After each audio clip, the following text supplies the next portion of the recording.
চলো আজকে তোমাদের সাথে এই শাড়ি ড্রাপিংটা শেয়ার করি। এটা ছিল মৌসুমীদির বৃদ্ধির লুক। মৌসুমীদি বৃদ্ধির লুকটা আমার কাছে বুক করেছিল এবং ব্রাইড লুকটাও আমার কাছেই বুক করেছিল। তো আমরা সকাল সকাল পৌঁছে গিয়েছিলাম মৌসুমীদির বাড়ি। মৌসুমীদি একদম স্নান সেরে আমাদের কাছে ঠিক টাইমে বসেও পড়ে।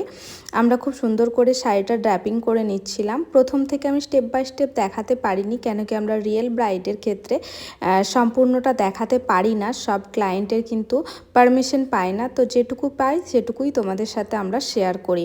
আবার আমার কাছে অনেকেরই কোয়ারি থাকে, আমি মেকআপের পাশাপাশি হেয়ারস্টাইল কলকা সব করে থাকি। হ্যাঁ, মেকআপের পাশাপাশি হেয়ারস্টাইল কলকা শাড়ি ড্রাপিং সবটাই আমরা করি। যখন আমরা করি সেটাও আমরা তোমাদের জানিয়ে দিই যে আমরা করব, যখন অ্যাসিস্ট্যান্ট করবে সেটাও আমরা জানিয়ে দিই যে আমরা অ্যাসিস্ট্যান্ট দিয়ে কি কি কাজ করাবো। তো বুকিংয়ের সময় আমরা এই সমস্ত ডিটেলস কিন্তু তোমাদেরকে ক্লিয়ার করি। আজকের শাড়ি ড্রাপিংটা কেমন লাগলো অবশ্যই